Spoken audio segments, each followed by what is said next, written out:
ሰማይን እንደ ድንኳን የሰረጋው ጌታ በእንጨት ላይ ተሰቀለ።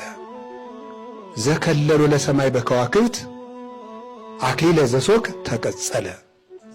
ሰማይን በከዋክብት ያስጌጠው አምላክ የሾህ አክሊል ተደፋበት።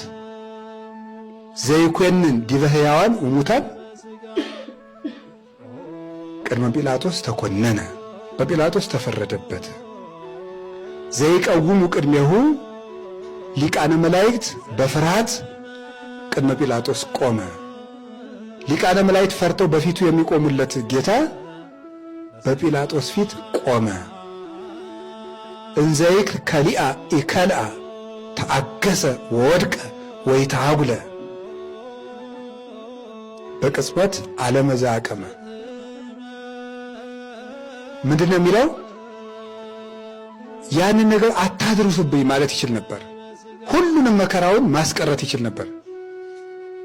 በሁሉ የሚፈርደውን ጌታ በጲላጦስ ፊት አቆሙት። በነገስታት፣ በመኳንንት፣ በሕያዋን፣ በሙታን የሚፈርደውበት ጌታ እንደ ተከሳሽ ቆሞ ዝም።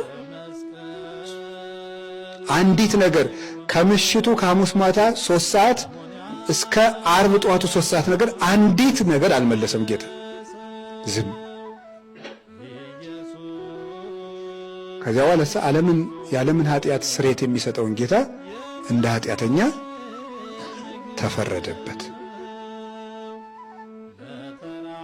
ከጲላጦስ ፊት 10 ደቂቃ ለቆማት ቁመት እንኳን ሰው ቢሆን ለዘላለም አይታረቅም ነበር። ዳኛ ሆናችሁ ግን እናንተ የምትፈርዱበት ሰው ቢፈርድባችሁ ምን ትላላችሁ? ክርስቶስ ግን የጲላጦስ ጌታ ነው። ጲላጦስ ፈረደበት። የተከሳሾችን ክስ የሚሽር አምላክ ነው። ተከሰሰ።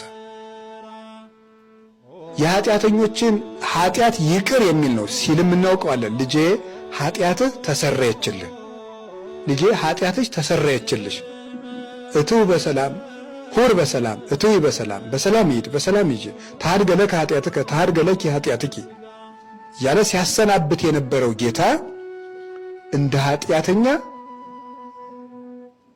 ይሙት በቃ ተፈረደበት። ወሞቱ ይህ ዘበመስቀል ሞቱ ደግሞ በመስቀል ነው ይላል ቅዱስ ጳውሎስ። ወሞቱ ይህ ዘበመስቀል የሚለው ትርጉም ምን ይመስላችኋል? በመስቀል የሚሞት ሰው የተናቀ ሰው ሞት ነው በዚያ ሰዓት። ለዚህ ነው ወሞቱ ይህ ዘበመስቀል ያለው። የተናቀ ሰው ተከብሮ እንደው በጥይት በምን በነፍጥ ወይም በሆነ ሰይፍ ተወግቶ በጦር ተወግቶ ይማ የአርበኛ ወግ ነው።